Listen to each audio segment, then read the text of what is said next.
This is Moon Tower Podcast with your host, Ian Hubbard.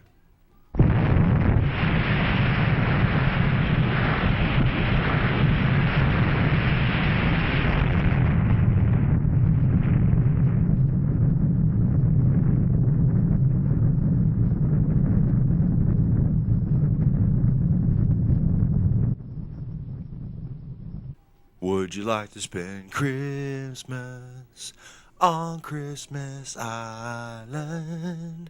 Would you like to hammer?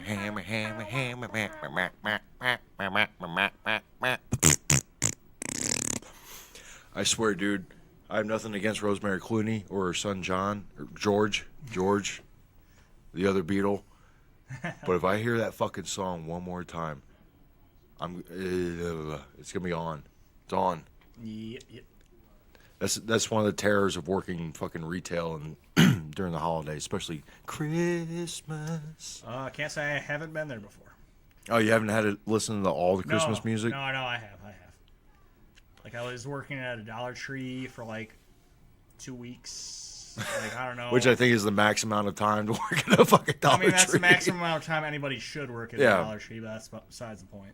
But, yeah, they just threw, a CD in, their, PA system or whatever, and just played that 24/7. Ours is, Pandora fucking soundtracks. Yeah. Playlists and shit. And it wouldn't be so bad. I really wouldn't have that much of a problem with it. It wouldn't be so bad if fucking, it wasn't the same song, 2 or 3 times over in different versions. Yeah. Like, hearing Winter Wonderland, fucking, Bing Crosby, then Dean Martin, then Michael Bublé. And, come on.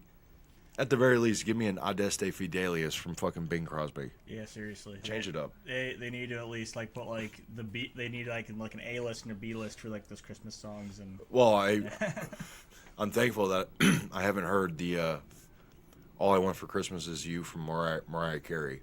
Because that's definitely the most obnoxious one. That is quite obnoxious. I've heard that track, just not from her. And I know, a lot of people love that shit, but it grinds my gears. But no, it's literally, the same, 12 tracks. Winter Wonderland, fucking, Chestnut, Christmas Carol. Yeah. Chestnuts roasting on an open fire. Fucking, All I Want for Christmas Is You. I'll Be Home for Christmas. Christmas this, Christmas that. Oh, they'll play fucking Baby It's Cold Outside. They'll keep that in for all you fucking SJWs out there. Yeah, I'm not even going to get into that one. Go ahead. Do it. No, I dare you. I dare you. This is my Christmas challenge, Nate. Defend or fucking fight against the Baby It's Cold Outside, starting now. Devil's Advocate. There are better Christmas songs. It's not even a Christmas song. Yeah, it's not. Yeah, you're right. It's just cold outside. Winter themed nonsense. It could be a summer in fucking San Francisco for all we know. But no, apparently, yeah. No, I saw a list last week of if you're gonna get mad at that song, then they listed all the main Christmas songs and deciphered what was wrong with them. I just thought that was funny. Yeah. I mean, if you... Saw that on Facebook, not the Twitters. Yep. If you look into anything deep enough, there's going to be something wrong with it. Whether the writer is, a racist, bigot, or, what have you. Well, I love the whole presumptuous war on Christmas. That's supposedly been going on since we were kids. Literally since we were kids in middle school and high school. There's a war on Christmas. What? If there's a war on Christmas, there'd be so much more money made. Yeah. Now, I still see, Facebook posts, people saying, oh, you can't say Merry Christmas anymore. No one's ever stopped you from saying Merry Christmas. Shut the fuck up. Well, I remember, I think when and it's probably going back to beforehand, but I remember the whole, they got a black Santa at the mall. Who gives a fuck? Right? And, you can be purple for all I care, you should. Yeah. I don't believe that exists. It's you can't say Merry Christmas, or you take the Christ out of Christmas, you put the X in, which actually, I think by Greek standards or Latin standards, still rings true. Well, that's one of the reasons I kind of envy my mom. Last Christmas, I went home, and it was one of the first Christmases that she had been home, coming off a disability and shit. Excuse me.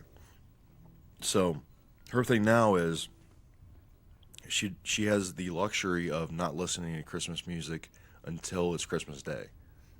Like, she just stays in the house and does her thing, and now that it's winter time, she'll stay in the house and watch YouTube videos and cook dinner or whatever, and just, just hang out and purge the place of old belongings that she doesn't want anymore, and like, she's, living her life and shit. Oh yeah. But it sucked because last Christmas I went home, I had heard Christmas music fucking the day after Thanksgiving till the day I got home, and then she started her playlist, and her playlist has the most annoying fucking Christmas song of all time, and it's the fucking Alvin and the Chipmunks. Oh God. Christmas song, or I don't even. Christmas time.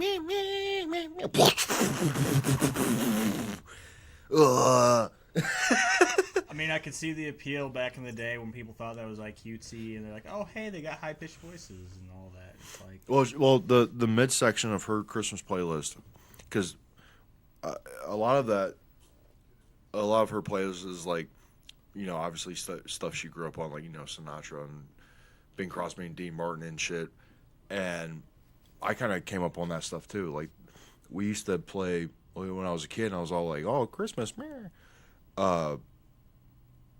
It was a compilation tape of, Dean Martin, Nat King Cole, Bing Crosby, Frank Sinatra, like, the classic tunes, and you kind of get used to that, and then it just drones on, and then you get in, if you're lucky enough to get in the retail business, it just drones on and on and on. But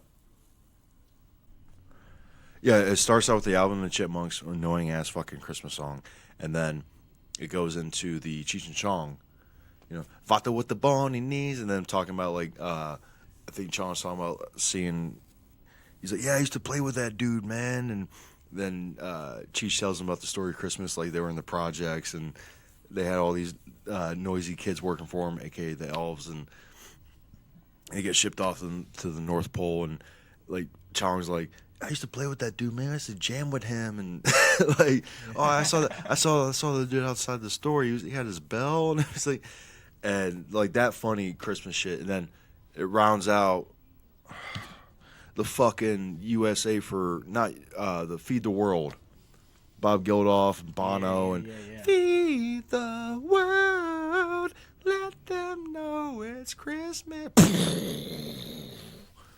She loves that fucking tune. Loves that fucking tune. She'll only play it obviously around Christmas. And it's the fucking most annoying one for me. Like, one of the most annoying ones. Because, like, I mean, in hindsight, like, when that came out, it was, like, mid-'80s. So it was at, like, the height of protest pop, as I call it. Like, all these rock stars and pop stars and shit. Like, oh, let's make a difference in the world. And let's feed the poor and, Africa and fucking whatever. And it ended up, I think, did you ever, pun intended all the way, did you ever hear of a Hearing Aid? That sounds familiar. Where all the metal dudes got together. Yeah, like Yngwie Malmsteen and fucking Vince Neil and fucking dudes from, I think, Wasp. Yeah. And it was called Hearing Aid, and that was all off on the tails of the whole Feed the World shit. But she'll even go, like, she went so far as to have the extended version, where they have clips of pop and rock stars in the middle of the song, like it'll drown out, and it's like a bridge version, and people were like, this is so and so from this band, and Feed the World, and they have one. It's super cheesy considering the song, in my opinion, anymore. But they got one from Bowie, and he's like, like at the last one, it's like, it's Christmas Eve, 1983, 84. This is David Bowie. It's Christmas Eve, 1983. There are X amount of millions of people in the world, and will you, this Christmas, think of those less fortunate, and blah blah blah. And I'm like, and then it goes, feed the world. I'm like, and she cranks that shit. I'm just like, I'm sitting there. I remember last year I was sitting in the fucking dining room. She was playing this shit. I'm like, she's like, what? And I'm like, I hear this shit all the fucking time. And she even said it because she worked at Sears for like 9 years, so she knows exactly what the fuck I'm talking about. It's so funny. Like, if you ever fucking have the chance to fucking have that for a month and a half, yeah, don't do it. And I think all the like ill will that I kind of harbor to the holiday, like for the most part, stems from the fact, from working retail and working, like you said, like when you're in the kitchen, you don't hear any of this shit like out on the floor. It's just you and the guys, right? No, we do hear it on the floor. We're an open kitchen, so like Okay. So, some of it's drowned out, but like we haven't had like Christmas music on 24/7 either. Like we'll like throw a little bit of Christmas music on, and then whatever Well, we'll throw on. yeah. Well, the funny thing is, at least the whole idea for retail, like because even in the line of like with my job, we'll have the prep room, which is basically closed off. Mine is the door that you go in and out of, but it'll be piped in through the fucking speakers on the wall that we have. So, yeah. so if we need to hear like a PA announcement, take the call on 60 for whatever, it'll still be piped in. Like, and it's, which I'm very grateful that my manager and my other guy, Bob. You talk about Bab. I'll have my phone on and playing YouTube and like listening to music I like. Yeah. And trying to like cipher it out. But I honestly think like part of it is from working like certain jobs. Like even when I worked at the gas station on Seacorn Central, the old BP, the Barney's. We still it was preferred that they listen to Christmas music if the manager and like district manager and shit like walked in, because if they walked in and didn't hear Christmas music playing, the store would get flagged. Really? Huh. And I guess I don't know if that's a thing with chains or stores. Like if you're not playing this, then this, we're gonna fucking ding you a point. But even when I worked at Fresh Market, they had Christmas. It was all like classical style, but like bad classical style, like Muzak classical style. Yeah. Christmas music, 24/7. That was it. There was no flipping back and forth. And I think like any animosity towards it, just the repetitiveness and the repetition, and just be like, so by the time like December 26th rolls around, and you're back to like actual quote unquote music, it's fucking like a relief. Like, yep. Oh, I don't have to hear this for another 360 whatever days.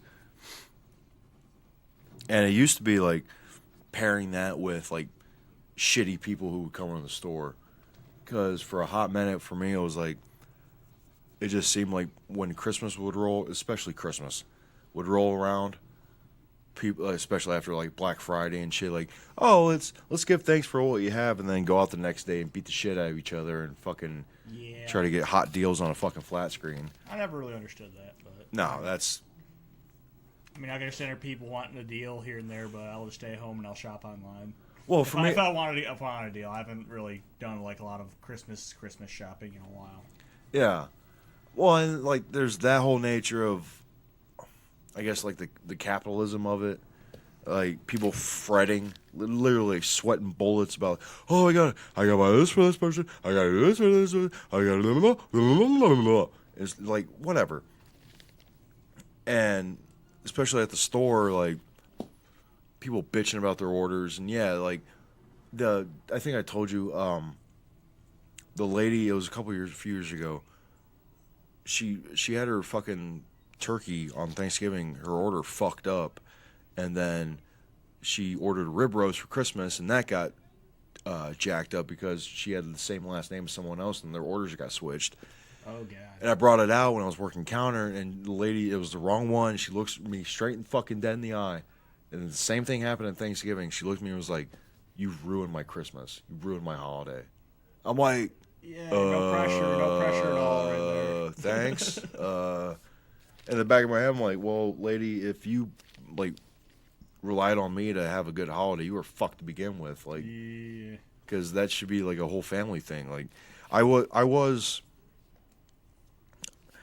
say, like, I am, especially around this time of year, I'm pretty grateful. Like, you know, my family, like, you hear about, like, people having, like, the Christmas norms, like, going over to so-and-so's house, you know, every year, over to this relative's house, and then, you know, like, for me, like I said, like, Christmas and Thanksgiving kind of, like, bleed together as far as the attitude. Like, you know, you get these family members together, and they're gonna fucking bitch about this, and then you get these people together, and it's gonna wallow about this, and then you know, it's gonna be back and forth while you're there, but not really, hopefully, tied between the two. You know what I mean? Mm-hmm.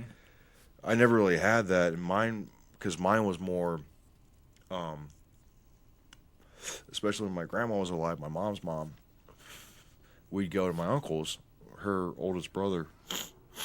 We'd go to his place, and, you know, it'd be kind of like her side of the family, and, you know, we'd have, you know, the dinner, the usual, like, ham and sides and sweets that my grandmother would bake, and my mom would bring some shit, and it was kind of funny. I remember her and her brothers and sister and my grandma, they'd be in the kitchen chit-chatting. My cousin, when he was younger, would just be, like, running around, and we'd, you know, hang out and shit, and my dad, my brother would just be on the couch in the living room, because there was that, not like family strife, or it was more dissonance than anything. But I never had that. And there's a couple of times we went over to my dad's brother's place, my uncle's place, and whatever. But there was I'm actually, growing up, I kind of wished I would have had that, you know, that big family get together, you know, like, because you have that whole image of it that you hear people talk about, like, especially when you're a kid, and you're like, wow, I wish my family would fucking, like, you know, it'd be a fucking feast, and, you know, have the whole, like, fucking Home Alone vibe at the end when everyone's reconnoitering and shit, like, everything's cool and everything's, you know, it's a wonderful life and blah blah blah. But, like, the older I got, I'm like, I'm actually pretty glad that didn't happen, because anytime that we try to have, like, a big family thing, it only happened, like, a couple times. But when I got older, like, and we got more estranged, like, from the cousins, and, you know, this relative kicks off, and then, you know, we don't talk to each other, and then you have that one cousin who's like, hey, let's get everyone together. You know, it's only been fucking 10, 15 years. Let's act like we've been talking off and on for the last X amount of time, and then, you know, see where it goes. I'm like, nah, fuck off. And yeah. I feel you. Like, I've had plenty of large family get-togethers, and, like, you know, by the time I reached about, like, 10 or 12 years old of going through that, like, every year, it's like, you know, I'm okay with going to these. Well, it was cool for me, like, because me and my brother, we'd have my brother Cody. We had our, like, little tradition Christmas Eve. Like, we'd get home from our uncle's place, and we'd stay up, and usually we'd stay up, like, when we finally had a video game console, we would stay up playing video games and act like, you know, oh, you hear Santa, you hear the reindeer, oh, you know, like, act like, you know, just be kids and shit, and run down at 3, 4 in the morning, literally, like, 4:30 in the morning, like, you know, the tree be lit up, and you get fucking presents and shit. So I don't know, like, I guess if anything, like, and I feel like a lot of people miss. I wouldn't say like when Christmas comes around, I wish that was still happening. I yearn for that. And like, yeah, it was cool when it happened. What has been great though, lately, at least the last couple of years, as far as the whole Christmas thing has been, people really haven't been dicks like that woman was that I told you about. I did have. Do you have when you guys? Because you've worked in how many restaurants up at this point, like, especially around at least 5. You've worked in them around the holiday as well. Yeah. You got any like giant orders? Like not necessarily like I'm trying to decipher this because this is great because you got your area of work and I've got mine. Like, you guys have like big tables or? Oh yeah, like this time of year we get what we call restaurant event orders or whatever we call them, REOs. Yeah. And like this week anyway, we've had like a party like every single week, like getting together. It hasn't been like Christmas parties, but it's been like like some businesses getting together around this time of year. But then we've also had like customers that'll have their own like little parties or whatever that they don't like sign up for our event order, and they'll just come in and bring like like some like gifts or whatever, and they'll set up their table. What's the biggest one you've got yet? Since you've been working your job in the line at the kitchen, regardless of where it is, like can you remember what the biggest one yet as far as the holiday? Biggest one this year, like we've had a couple. Just like not this year, but like in general, like the one that like the granddaddy of them all, like as far as like your fucking in-house table order. As far as big ones, I'd have to say like last year, for like New Year's, like we had like decent size, like it was at least 500, 600 people coming through the hotel or whatever for like New Year's Eve shenanigans. As far as like Christmas, it wasn't as busy. Well, for one table or one particular order. One particular order. Is there anyone that stands out? Like I've done like a lot of like 30 tops and stuff, but like nothing like like much crazier over that. Like they like for like big parties like that, you have to like reserve, and like reservations cap out at about like 40 or so. And we have like ways of like digesting that so that like orders get out at the timely manner. But like as far as like biggest ones I did like all at once and stuff would probably be like when I was still working at Nagoya. Like we when I was working the line over there, like we did some pretty big parties. Like 40, 50 size? Yeah, because like they'd each get like a hibachi table. Like if we did the private dining, that would easily be like 10, 12 people at a table, and that had 4 tables, so you could do up to like 48 people up there. Wow. I remember one cat, it's like 4 or 5 years ago when I was working at Fresh Market. This dude fucking, his holiday order just from the meat department was 3 whole prime beef tenderloins. Dang. That were running, it's $29.99 a pound. We didn't fucking, we didn't cut any breaks because of the bulk order, but we had to charge them. And each one was about 6.5 pounds. And we did the math, like, that was roughly bare minimum like $500. I was going to say that's like at least $180 a loin. Yeah, just on beef.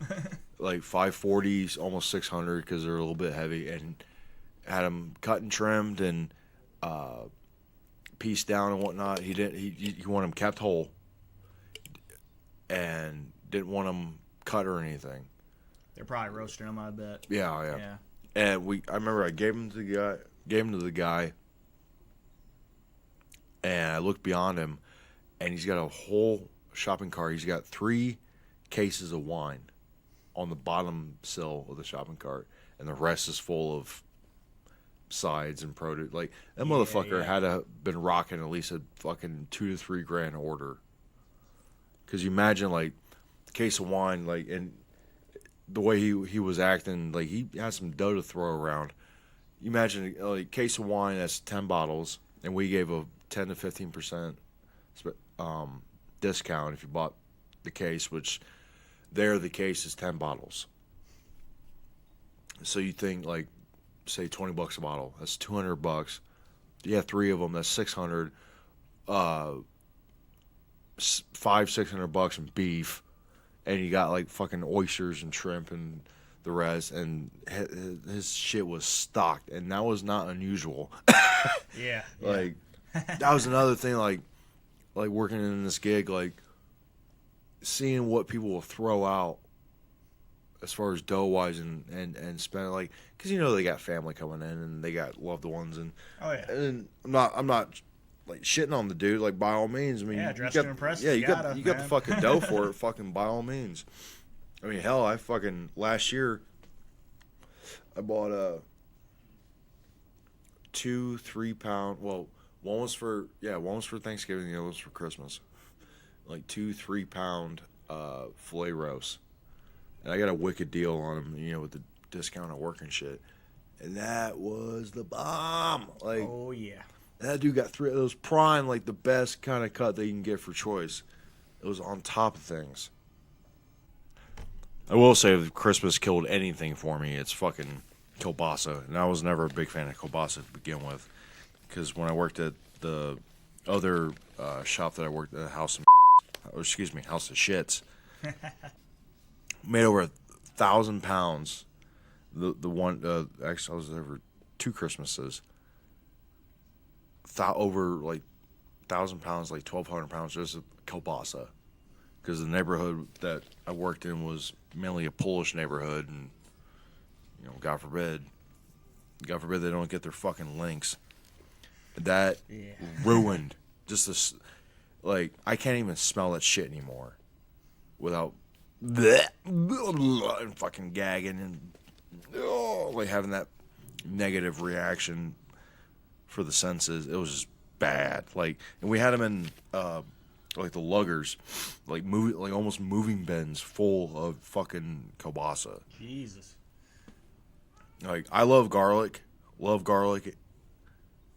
It put a tinge on it for a hot second, but like marjoram and the whole spice thing, nope.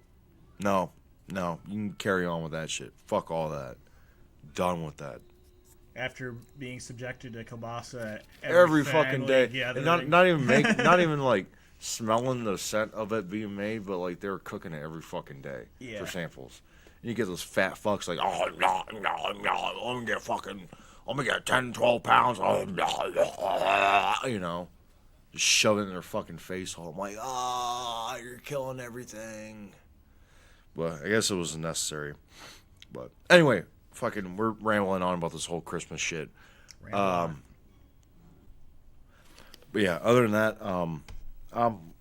tomorrow is the showcase for the improv group that I mentioned last week that I've been a part of. Very excited about that. Hell yeah. Kind of nervous though, because haven't been in front of a crowd in quite a long time, as far as like performing, and so we're gonna see how that plays out. For those of you who are interested in going to the next one, it will be, I think, in February or March of 2019. They do it it's not quarterly, but almost bi-monthly. Not even bi-monthly, but every group has, like my group has, we did 8, like tonight was the last night of our stint. Yeah. For the learning and the introduction and shit like that. It was 8 weeks long. So, and the level 2 that me and basically everyone else in the group is signed up for begins at the end of January. So I imagine 8 weeks. So late March, April. So we'll keep you posted on that. I know that's way into the future, but other than that, I think Nate, you're wiggling over there. It looks like you need fucking hit the head. No, my bladder is relatively constitutional. Fair enough. Well, we're gonna take a short break and get back to you on our main topic of the evening.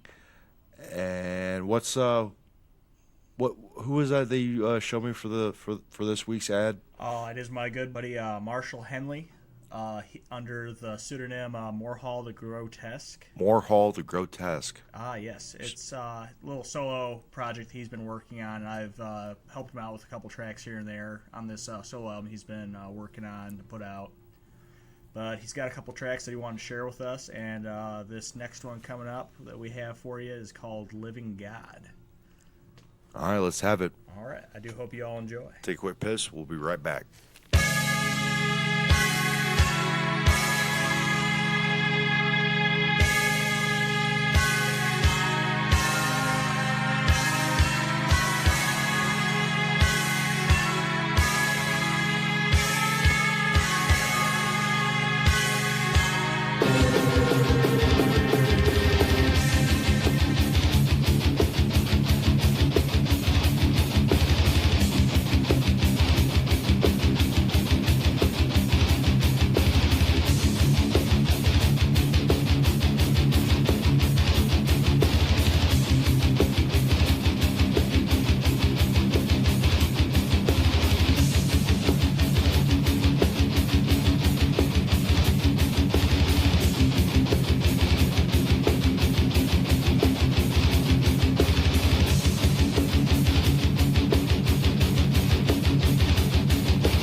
So, Nate, did you know that Toledo apparently has the ISIS now? Ah, that is what I've been hearing lately. It's only been in the last few days. Actually, this week in general. There were separate incidents. One where this guy, Damon Joseph, was planning, he was radicalized by ISIS apparently online and was planning on shooting up one of the synagogues, or planning on, I think, two synagogues. Mm-hmm. One of his main motives is because he wanted to kill a rabbi. I believe that was one of the quotes in the documented news articles. The other one, especially downtown-wise, or downtown bleeding into uptown, that's really been taking notice, is the case of Elizabeth Lacron. Is that how you say it? I couldn't tell you. It doesn't fucking matter. Yeah, Psycho crazy bitch. She apparently bought some gunpowder and nails in order to make quote unquote hiding explosives to set loose in and this is by the news articles, upscale Toledo bar. Now, it's only been the last couple of days as far as hearsay, but what bar she was talking about going after. Well, and in her case, it was a bar right down the street from where we're at right now. Yeah. Which is fucking nutty as hell. And there was a lot of shit on, I saw some things on Facebook and the Twitters and whatnot, because when I saw this broad's picture, this Elizabeth Lacron, it was everyone had the same reaction. I've seen this chick. Yeah. I've seen her around. I've probably said 5 to 7 words to her. Said hi in passing, oh, hey, blah, blah, blah. And they had this whole thing, she was, I guess her whole lane was, they haven't disclosed any motive for it. They fired me, or she was going to go postal, or, it wasn't anything religious. It wasn't anything. Nothing really here or there, just more something extreme. Well, she was fucking Aver Gord and wanted some action. Mm-hmm. That's what it, and not to demean if it were to happen and people were to fucking get fucked up because of it, I'm not, but baseline it literally just seemed like she had some hate in her heart and she wanted to go after it. Yeah. Because according to some of the articles I read, and I looked up, it was on CBS News, it was on the Wall Street Journal, it was on I think the Washington Post, I think Huffington Post, which is the link that I got sent, that she, what was it? Where is it? It's in my notes. Oh, right here. She wanted to go after a local upscale bar. She wanted to go after a pipeline that was being either built or functioned. I think that was and a farm. She wanted to go all fucking ecocide and fucking release. It didn't say she wanted to bomb the farm, but it said damage the crops. Yeah, poison. Whatever. Well, it's that. What was kind of funny to me, the extreme of it. Yeah, not necessarily her action, but she wanted to go after a local bar, a pipeline, and a farm. But there was in all the articles, there was 2 articles that specified that she had those intentions. None of which disclosed why or how she was going to go after him. And the thing that got me, and still gets me, is that each article disclosed that she was buying gunpowder, nails, and then after a couple days ago, her boyfriend was arrested on conspiracy of it and apparently lying to the police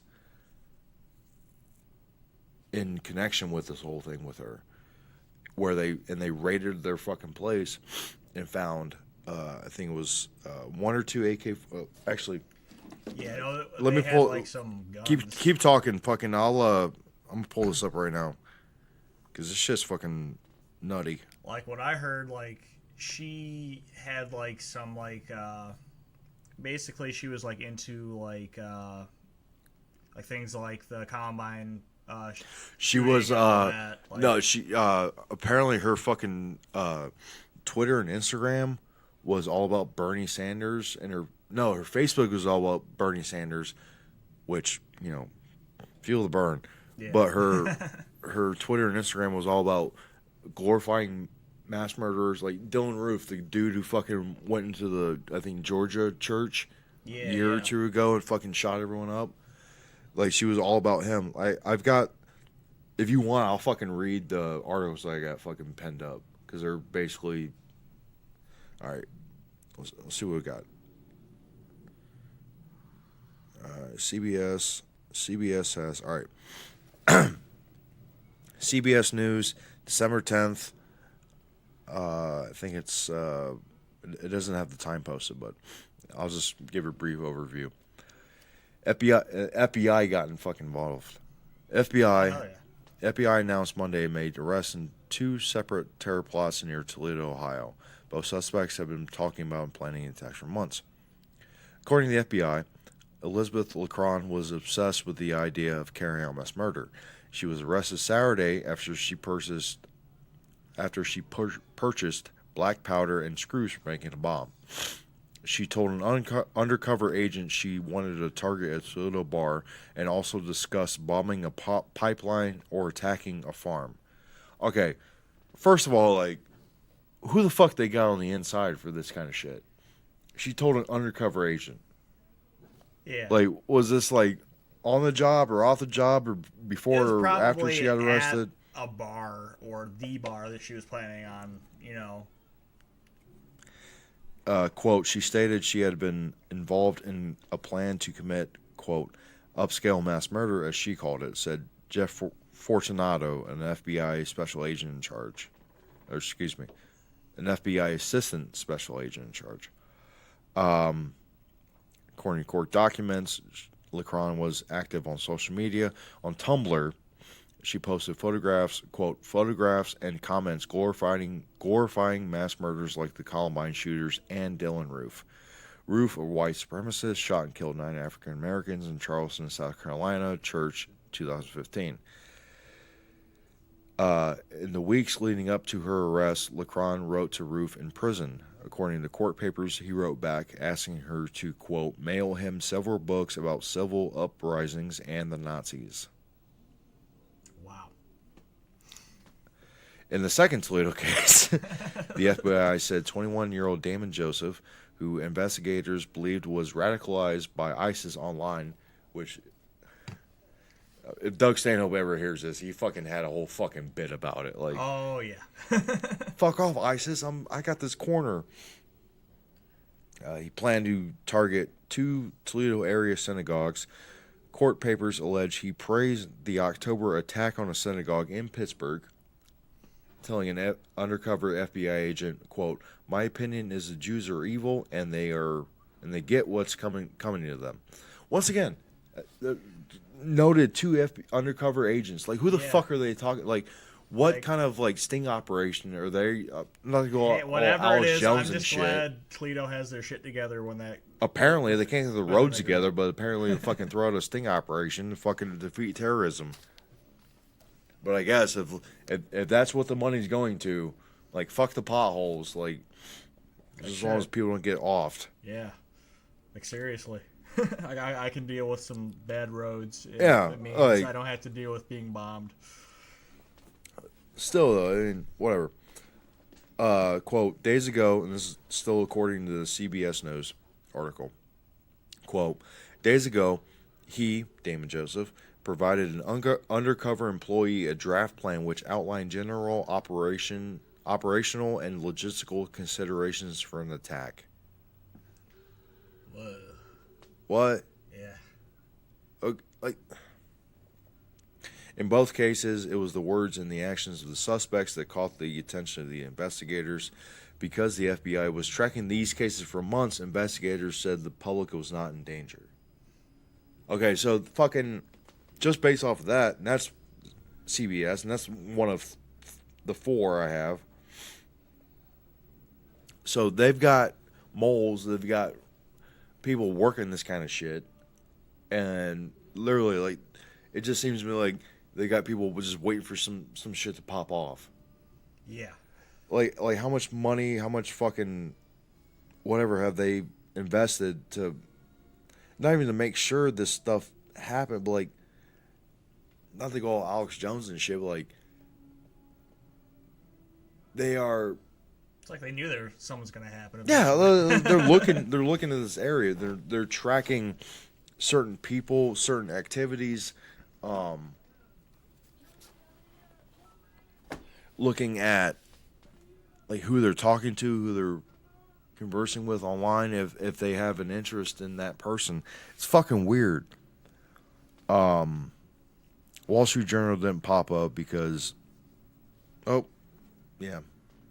read all my free articles for the Wall Street Journal, so can't pop that one up. Sorry. Yep. Sorry, Wall Street. You're not a reference on the show.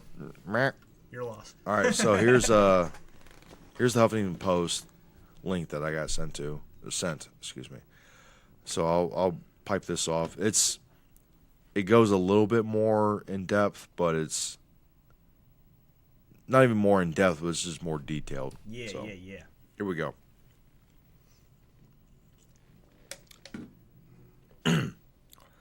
Two Toledo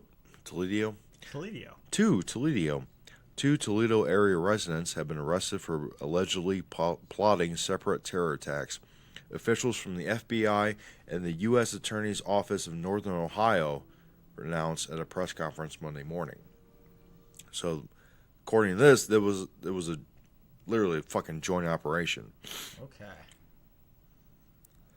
Elizabeth Lacron, 23, was arrested Monday morning and is accused of plotting an attack at a Toledo bar, officials said. She was arrested on charges of transporting of explosives for the purposes of harming others and property. Quote,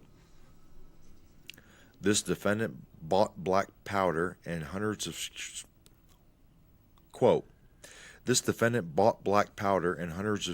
that she expected would be used to make a bomb. Justin E. Herdman, U.S. Attorney for the Northern District of Ohio, said in a statement, quote, through her words and actions, she demonstrated that she was committed to seeing death and destruction in order to advance hate. Authorities allege Lacron, a resident of Toledo, expressed admiration for mass murderers, even calling the two teenagers who killed 13 people at Columbine High School in 1999, quote, godlike. All right, so and that shit was posted online. Yeah. So here's the other thing too, like apparently they're tracking, for instance, in this case, this chick, they're tracking her online. Like what fed up to that? Like what hints did they get leading up to make sure that she was a fucking nut job and one that was actually like wanting to carry out this shit? Like this is fuck it, I'll go Alex Jones. I don't give a shit. Fucking this is some NSA kind of shit. Like they knew about this in one form or faction, and then she ends up being, and I'm not fucking glorifying or condoning what she was like. She was apparently planning to kill some motherfuckers. They knew about this. Yeah, like what I'm like how do they find the information that fucking found, first of all, that she was going to buy this, because they didn't, according to all of the articles I've read, they didn't arrest her until after she bought the black gun. It was gunpowder, first of all. Then it turned to black powder, and then it was just hundreds of screws. Yeah. Only other possibility I could think of is like she got blacklisted for buying that, or for saying something online that she shouldn't have. Yeah, the shit ended up in her, like fucking whatever she said or fucking bought ended her ass on the list. Yeah. And once you're on that list, then obviously you're being investigated. But, so, I don't know how that works, honestly. I as far as like privacy goes, like I don't try to like buy things that are like, conspicuous other than like, paraphernalia and whatnot. But well, and the other thing, that's the point. well, yeah, and this shit makes it like seem all Johnny on the spot, but they don't disclose. None of these articles and nothing I've read in like ABC Action 13 News here in Toledo, fucking channel whatever 11, I think. None of them have disclosed where they bought them from. That's the other thing that fucking, I'm not saying it's a cover up or it's a whatever, but like they don't disclose where they get the supplies from. Yeah, yeah. Which you would think, like, if you wanted to help stem the shit from happening in this area, like, why would you not? But at the same time, it's like, it's probably a major retailer, if not just a local retailer. Like, yep.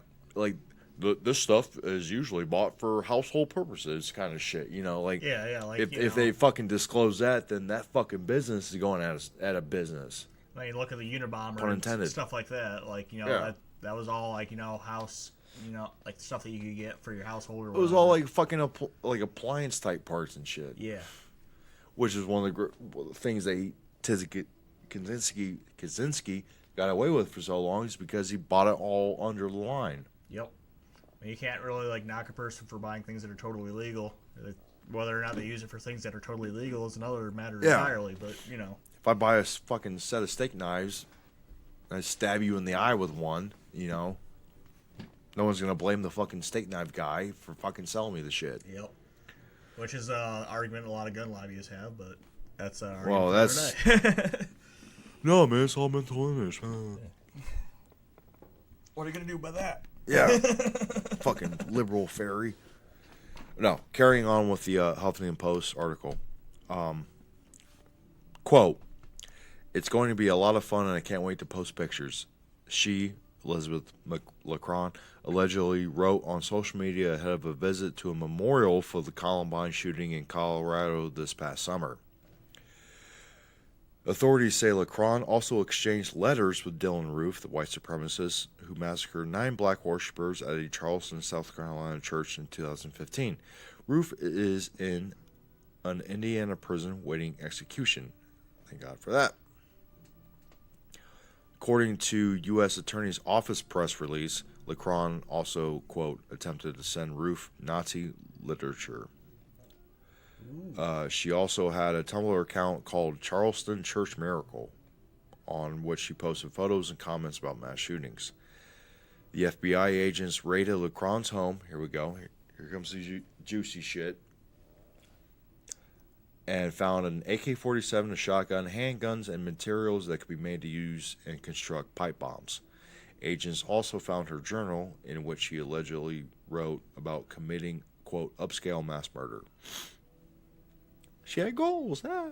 Yeah, shouldn't we all? Yeah. Lacron studied the entrance and exits of the bar she planned to attack, authorities said. She also allegedly expressed interest in committing other attacks. Here's what I was talking about earlier. Authorities said she considered targeting a pipeline in Georgia, freeing animals from a farm, and attacking her own workplace in Toledo, which she claimed was leaking pollutants into a river. She is scheduled to appear in federal court on Monday, which was a few days ago, Monday. Wow. So. Sounds like she had a lot of issues there. Well, then they fucking show the pictures, and you've seen the pictures of her, right? Yeah. Here's like we were saying earlier, like I've seen this. I know I've seen this chick at least a dozen times. Oh yeah, I know I've seen her. Yeah. Especially like at the bar in question, which was brought up like on Facebook and the Twitter, like in the area, like, oh, and like everyone knew what it was, but no one wanted to say it. Then, like, I think yesterday or the day before, it came out and said what bar it was, and they interviewed the manager, whose name will not be disclosed, and they were talking about it like, oh, we just don't understand like how this person who's come here so many times and blah blah blah, and like if you were to go to that bar, and you know what bar I'm talking about. Oh yeah. We are both regulars, I do believe. If you were to go there, hypothetically speaking, and try to do what she did, there are certain areas of that place that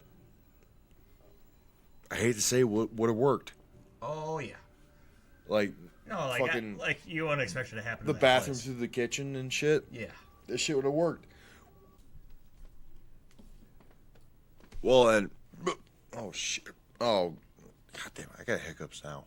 I'm getting all riled up about this shit. I'm like, oh my god, and I'm fucking, ugh. I'm skipping breaths now. All right, where were we? All right. So, the December 12th, so 2-3 days, a couple days after all this shit went down, I gotta deal with the goddamn hiccups. Told you to punch me in the back of the fucking neck. I tried.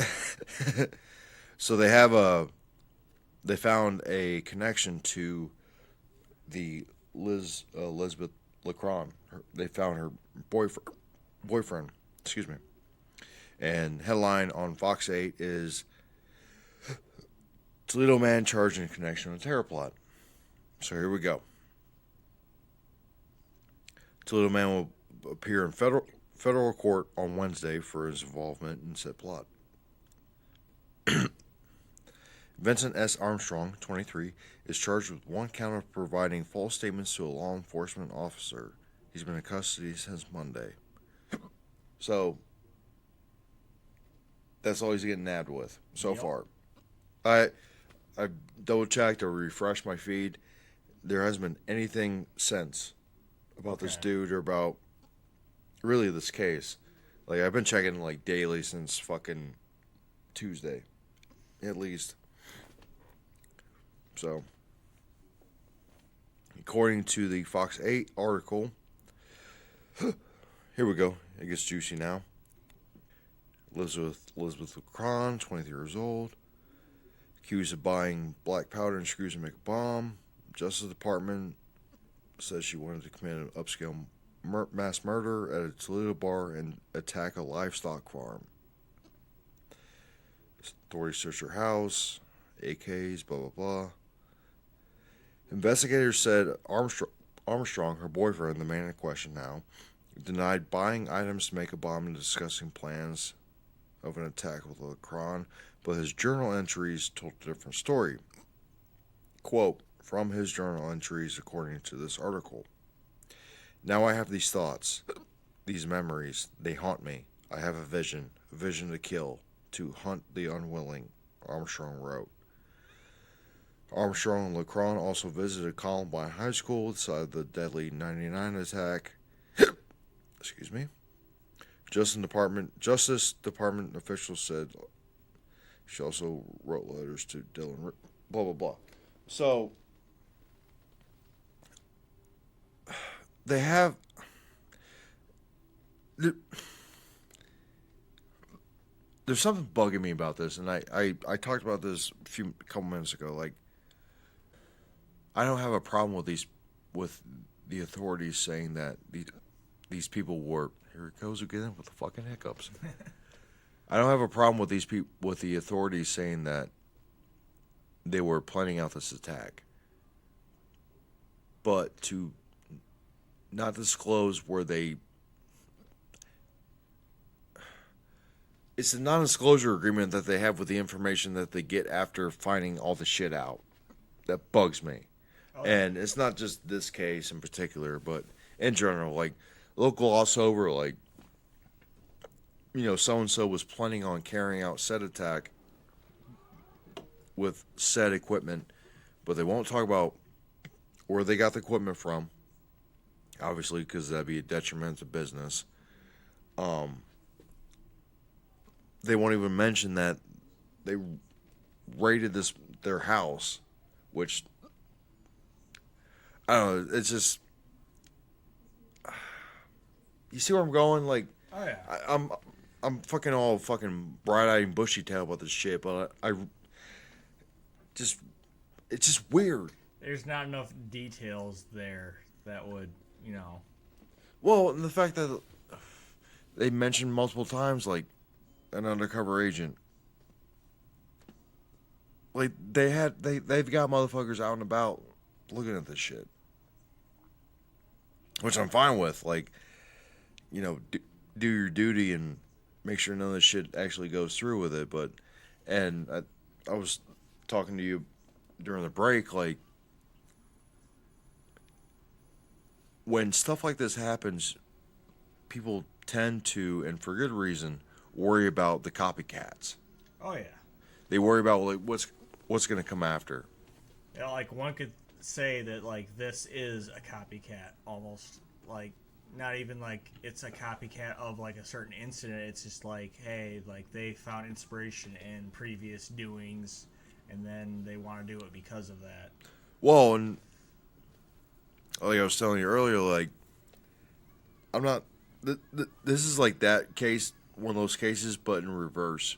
Yeah, yeah. To where you're not worried about the copycats, or in this case, they got it wrong. Like they didn't carry out the attack. What makes you worry about a case like this is that maybe someone's gonna fucking think about this shit, or look at it, or have something else planned. Like maybe they were connected to someone else. Oh yeah. And possibly carried out to the ends that the initial attack wanted to have happen. And like I said, you're not worried about the copycats. You're worried about the getter rights. Yeah. Like, oh, yeah. like what if some jack off fucking is seeing this, or they're connected to this, and then they want to fucking shore up the loose ends. That's in this case like is what's fucking worrying. Mm-hmm. And like almost the fact that this is being reported at all is a possibility for it to happen in general. Yeah, like a fucking blueprint. Mm-hmm. Well, I fucking hope it doesn't happen. I really don't want it to happen. And for all intents and purposes, like especially with, like we said, the fucking bars, goddamn fucking hiccups.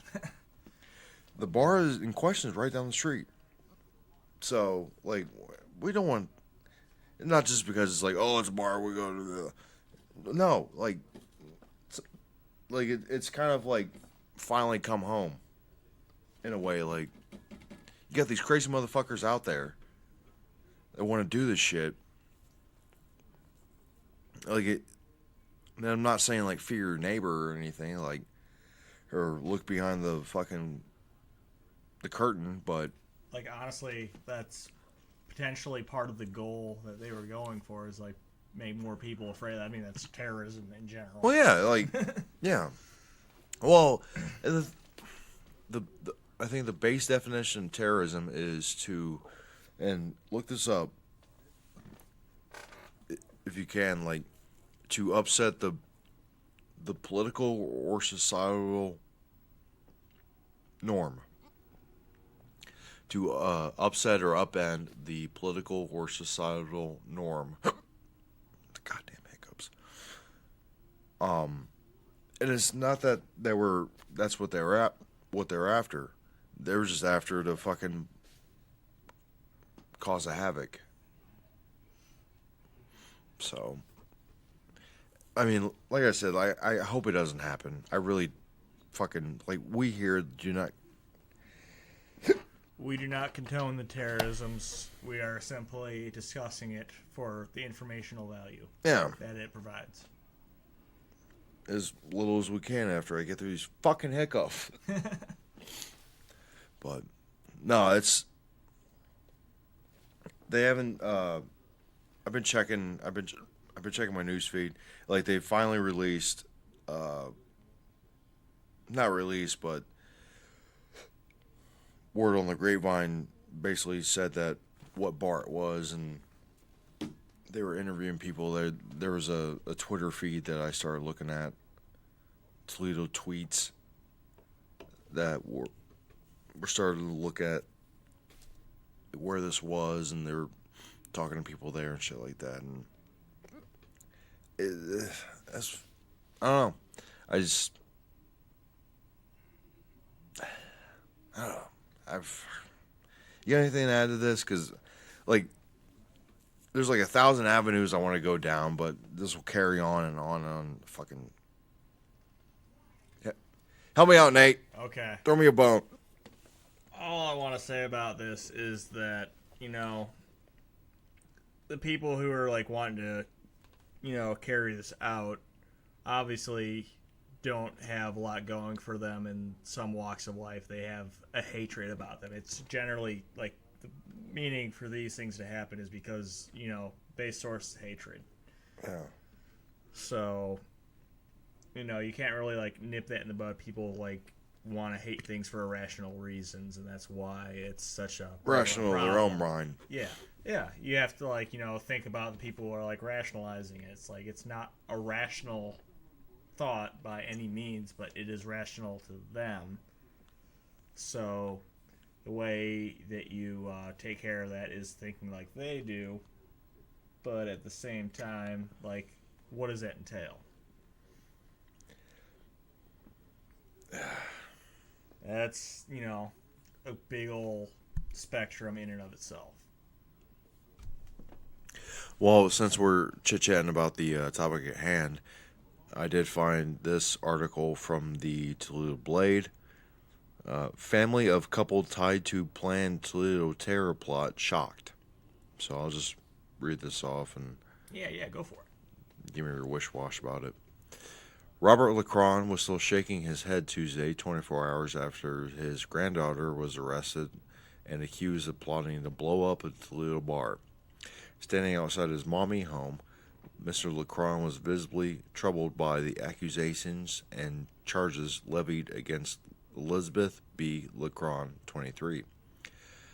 Investigators said she told an undercover agent, once again, like, what the fuck? Like, they got cats out. Fucking. I'd like to get an interview with one of the undercover agents. Yeah, no shit. I just want to know like the whole fucking process was it Huggy Bear from Starsky and Hutch? Like what do you got? I'm not against the process, but I want to know how it works. Yeah, every single one of these fucking articles mention undercover agents. They got motherfuckers out here scoping this shit, but they only wait until the fucking last possible second for some shit to pop off. Like, what the fuck, man? Anyway, sorry. Investigators said she told an undercover agent she planned to commit, quote, mass murder, upscale mass murder, and purchase bomb-making materials. She is charged with transporting explosive materials with intent to injure or damage property after she purchased black powder and hundreds of screws. Fuck all she knows. She could have been a carpenter, for fuck's sake. She's done an implosion. Whatever. On Tuesday, meaning, what is it, the 12th? Before that. 11th. Yeah. Law enforcement sources said they planned to charge her boyfriend, Vincent Armstrong, in connection with the case. Mr. Armstrong was arrested Monday evening. Family members struggled to reconcile the horrific accusations against the couple with the children they watched grow up. Shocked. I was totally shocked, Mr. Lacron said of his granddaughter's arrest. Quote, nothing like that has ever happened in our family. Brenda Brown. Oh, I read this yesterday. This, I hate to say it, this is actually kind of funny.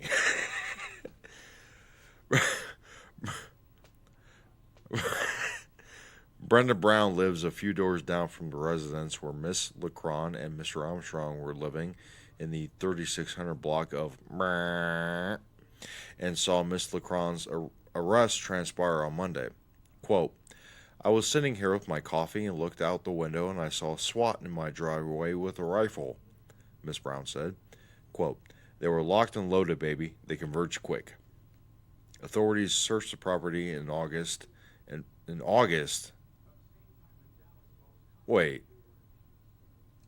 Authorities searched the property in August. Okay, so this has been going on a while. So they had a fucking scope on these motherfuckers. Oh, yeah. For a hot minute. Yeah. Getting, August? 4 months? Yeah. So they had an That's eye. An investigation. Okay, all right. So that... All right, just for fucking tidbits, when did she purchase these items? The fucking black powder and the early August and the screw, right? Yeah, and they had the fucking eye on this broad since August. Is December, she almost sets it off. What else? Like, were they just siphoning? Like, oh, we're gonna read her journals and we're gonna see where she goes. And like, 4 months, 4 fucking. All right. Like, I understand, like, due process and all that, and, like, you know, having to... Like, how far were they going to go? Yeah. And here's the other thing. Outside of the fucking... Here's my Alex Jones kicking in. Fucking outside of the actual purchase being made, did they know that she was actually going to try to commit this along with her boyfriend? They must have. Did they have a hint? Yeah. Were there undercover agents at the bar? Like who knows? Someone like, trying to cozy up and talk to her? Like, what the fuck? Like, I want to know like what like the whole online activity or whatever, because like obviously there was like things going on. Well, that's another thing. Like, how were they able to search what she bought and where she bought it, as far as supplies? Mm-hmm. Like, what I'm thinking is, like... Did the purchase itself fucking set off a red flag and they fucking hone in on that? Or, like, at what point was this actual sting operation initiated? Yeah, there's a multiple variety of, like, possibilities, but, like, you know, obviously she was talking about it beforehand. They might have, like, picked up on something that she was already saying, or her boyfriend or whatever. And then, like, the purchase of that solidified that, you know... Well, the only way that they would have known in August, according to the Blade, would have been online. Yeah. It's not like she came out in the public square and was like, I'm going to fucking do this shit. Nah. You know.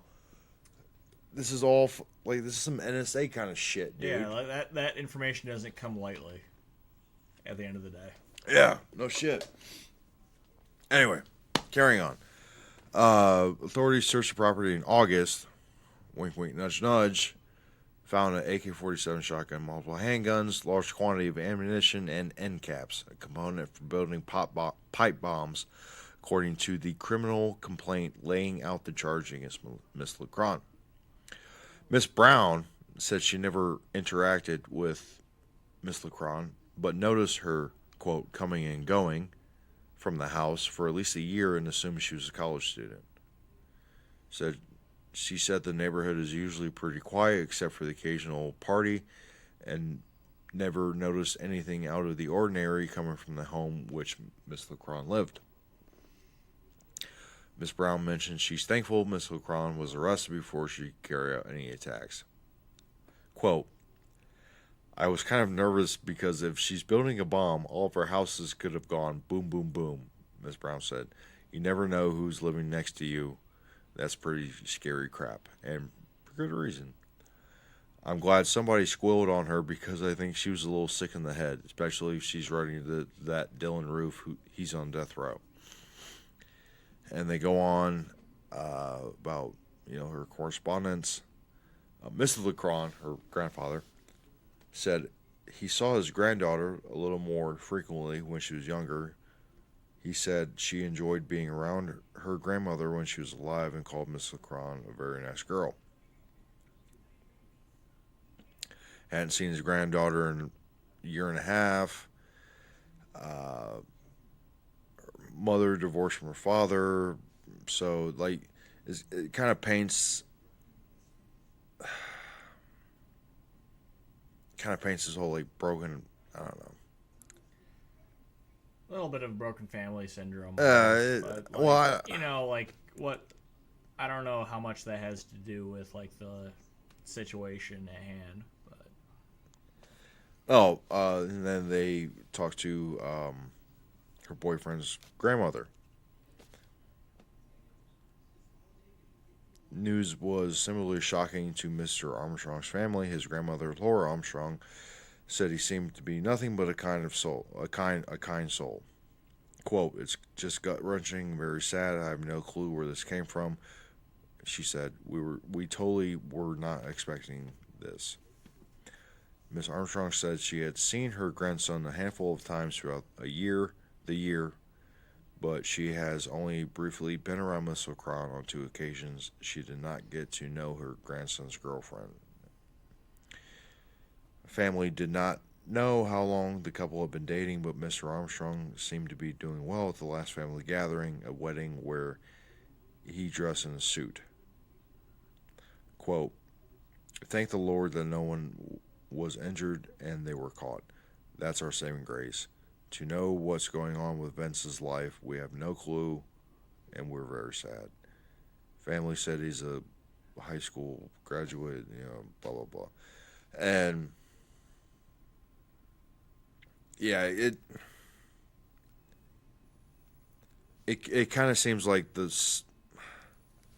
It's a similar line. Like, the family didn't know, the neighbors didn't know, no one knew. Like, it's the quiet ones, like, whatever. Yeah. But it's glad it didn't happen. Oh, yeah. To say the very least. So, that's our deciphered mumbo jumbo on the occasion. Once again, I'm fucking glad it didn't happen. That's just bringing you a little bit of what's been going on in our neck of the woods. So, Nate, you got anything else to add to this before we close up? Because this, I mean, like, I kind of wish we were, like, taking phone calls and comments and shit, but this is... Yeah. I mean, I'm glad to be able to chit-chat about it, but the fact that it almost happened, like, it brings everything home. Oh, yeah. Really does. Like, I'm glad, like you said, I'm glad this whole thing didn't transpire. I feel people are a little bit more scared now, not knowing, like, all the details of the situation, and, like, it just kind of like, oh, hey, 2 incidents popped out of nowhere. It's like, they didn't really pop out of nowhere. We didn't really talk about Damon Joseph. Yeah. The guy who was planning on fucking shooting up the synagogue. Mm-hmm. He's, according to the articles I read, he was going to do 2, radicalized by Islam. I think the charge that he got capped with was supplying the enemy. Yeah. So, like, it's fucked up. Like, I wanted to make some jokes out of it, then I thought of them, but like, without, like, it's like one of those too soon moments. Almost. Yeah, but you know, it's like if you can't take anything in light, though, like you can't really take anything at all. That's true. So all right, folks, we're gonna take another short break. Round of this episode of the Moon Tower Podcast, episode 13, coming at you. A lot of heavy shit going around the Glass City, so stay tight, be good. We'll be right back. Close this out. We love you, folks. All right, folks. After a short break, I think we're gonna round this out. We've talked about enough for this episode. I mean, it's got hot and heavy real quick, and once again, we're glad the perpetrators are under arrest and facing whatever criminal trial they have. I was just curious about the semantics of what they're arrested for and shit like that. But oh yeah, aren't we all? Yeah. But other than that, we're gonna leave you off on the positive note. We finally have a Apple iTunes feed. Yes, we do. Nate, can you tell us? I mean, is that so? What the folks can go on the iTunes and subscribe to the Moon Tower You put it under the podcast name, right? Yep. All right, cool. Yeah. You can go ahead and search it on iTunes, or you can go ahead, go on our Facebook page, and I have a link posted up, and you can click on that and go ahead and subscribe to your heart's content. Sweet. So we got that button. Yeah. So we got Facebook Moon Tower Podcast. Search it up. We got all our updated posts and whatnot. Same with the newly created iTunes feed, Moon Tower Podcast. Twitter, European. We're all over the fucking place. Same with SoundCloud. European is what you want to search. You want to get an update on the new episodes and old episodes and somewhere in between. Instagram is Moon Tower 2018. Give us a like. Give us some comments, questions, concerns. I don't give a fucks. Give us a thumbs up. Tell us we're shitty. Tell us we're great. Put a thumb up our ass for all I care. Actually, that'd be tip top. Right. But until then, folks. I think when you want to do a Christmas episode next week. Yeah, I think that's topical. Make it much more jolly, you know. Yeah. Let's get away from the domestic terrorism part of it. Let's give these people something everybody can enjoy. But until then, folks, thank you for listening in. Thank you for spending some time with us. Once again, Moon Tower Podcast. Nate Fitch, your host, Ian Hubbard. Hell yeah. Over and out.